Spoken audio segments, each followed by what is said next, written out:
Welcome, everyone. All right, so today we're going to move beyond just the basic definitions of financial accounting. We're going to dive deep and really explore the strategic heart of a key concept you've all seen on the balance sheet, retained earnings. Now, this isn't just about making sure the books balance. Not at all. This is about understanding how a company really charts its own future, how it makes these critical decisions that literally shape its destiny. So let's just jump right in with a really fundamental question.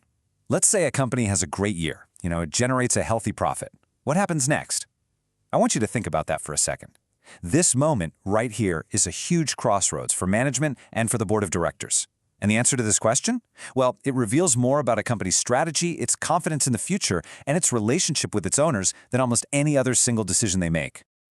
Okay, so before we can really start dissecting that big strategic decision, we've got to make sure we're all on the same page. We need to build a solid foundation by decoding what retained earnings truly represents from an accounting point of view. Let's start with the official textbook definition. Now, there are two phrases in here that are absolutely critical. The first is accumulated profits, and the second is kept within the company. Accumulated tells you right away this isn't just about 1 year or 1 quarter. It's a running total. And kept within, well, that signifies a very conscious choice. A decision was made to reinvest that money rather than hand it out. And that's our first big clue that retained earnings are the result of an active, strategic choice. A good way to think about it is that retained earnings is kind of like the company's financial memory. It's this cumulative story, a running total of every single dollar of profit since day one that the company has decided to plow back into its own growth. It's literally the part of the company's success story that it keeps for itself so it can write the next chapter. All right, let's get into the mechanics of how this number actually builds up.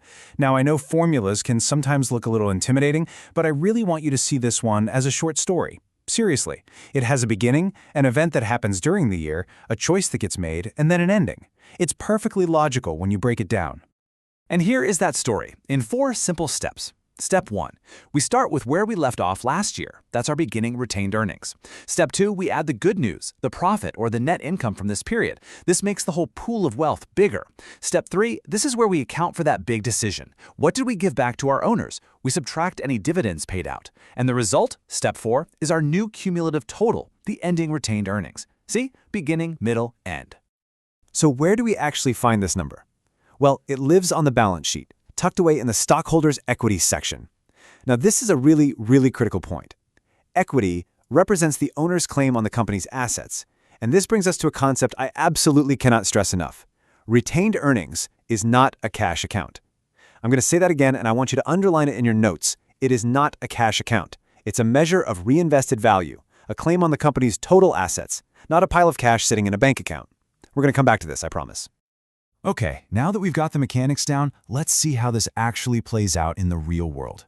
That formula isn't just some abstract math. Every number in it represents a really high-stakes conversation. So we're going to take this out of the textbook and put it right into the boardroom, where these huge decisions are made.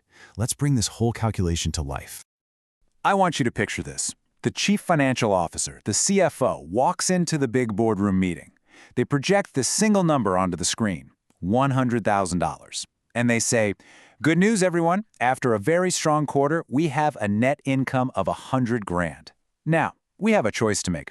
What are we going to do with it?" And right there, the debate begins. The head of R&D jumps in first. We've got to retain that money. The team's forecast for Project Phoenix shows a 25% internal rate of return, and that's way above our cost of capital. This could revolutionize our whole product line. Then the COO chimes in. We could also use that to expand into the European market or maybe pay down that high-interest debt, which would improve our debt-to-equity ratio and make future financing cheaper. But then, a representative for a major shareholder group pushes back. Now hold on. Our investors have been very patient. A dividend rewards their loyalty. It signals to the market that we're strong and confident, which will attract new capital and support our stock price. You can feel the tension, right? It's that classic battle between funding future growth and rewarding the owners of today. So after a lot of back and forth, the board finally reaches a compromise. They decide to allocate a portion to the shareholders, to send that signal of financial health and confidence, but they're going to keep the majority to fuel the company's future. The final decision is made, pay out $40,000 in dividends. Okay, so here's the crucial part. Let's see how this decision translates right back into our formula. We take that $100,000 in net income, we subtract the $40,000 dividend payout, And the remaining $60,000, well, that's the amount that gets added to our running total of retained earnings for this period. That $60,000 now becomes a part of the company's permanent capital base, and it's earmarked for reinvestment. Now for what I think is the most important part of our discussion today. We've defined it, we've calculated it, but how do we interpret it? How can we, as analysts and as future business leaders, look at this one single number on a balance sheet and actually understand the story it's telling about a company's past, its present, and its future strategy? This slide does a brilliant job of illustrating two classic strategic profiles. Over on the left, you've got Growth Co. I want you to think of a young tech startup. They are probably retaining almost all of their profits because they have endless opportunities for R&D, for expansion. This growing retained earnings account makes their balance sheet stronger. It increases their book value, and it makes it way easier to get a loan from a bank for bigger projects. They're basically telling their investors, hey, stick with us. The big payoff is down the road, and it's going to come in the form of the stock price going up. Now look at the right side, Mature Co. Think of a stable 100-year-old utility company. Their growth opportunities are pretty limited, so what do? They reward shareholders with consistent, high dividends. They're signaling stability and reliable returns, and that attracts a totally different kind of investor, one who values income over explosive growth. Now listen up. I want to pause here and address the single biggest mistake I see students make with this concept year after year after year. It is a critical pitfall in interpretation. You look at a company's balance sheet, you see retained earnings, $10 million, and your brain immediately intuitively wants to assume that there's a $10 million pile of cash sitting in a vault somewhere. And that is fundamentally 100% incorrect. Let's be perfectly clear on this. That reinvested profit, it's already been put to work. It is not cash anymore. It became the new factory. It became the research that led to a new patent. It became the inventory that's sitting in the warehouse right now. The value is absolutely real, but it has been transformed into other assets that the company is using to generate even more profit. So the big takeaway is this. Retained earnings is a historical record. It's an entry in the equity section of the balance sheet that simply says the owners have a claim on that much value, a value that is now spread throughout all the company's assets, the buildings, the machines, the patents, you name it. It's an accounting of value, not a location of cash. Okay, so this brings us to our final and maybe our most important analytical question. We've established what it is, and we've definitely established what it isn't. But is a bigger number always better? If a company has a massive retained earnings balance, should we automatically just stand up and applaud management? Well, the answer, like most things in business, is it's nuanced. A high, growing balance can absolutely be a sign of a fantastically profitable company that's successfully reinvesting for the future, for sure. But it could also signal that management has run out of good ideas.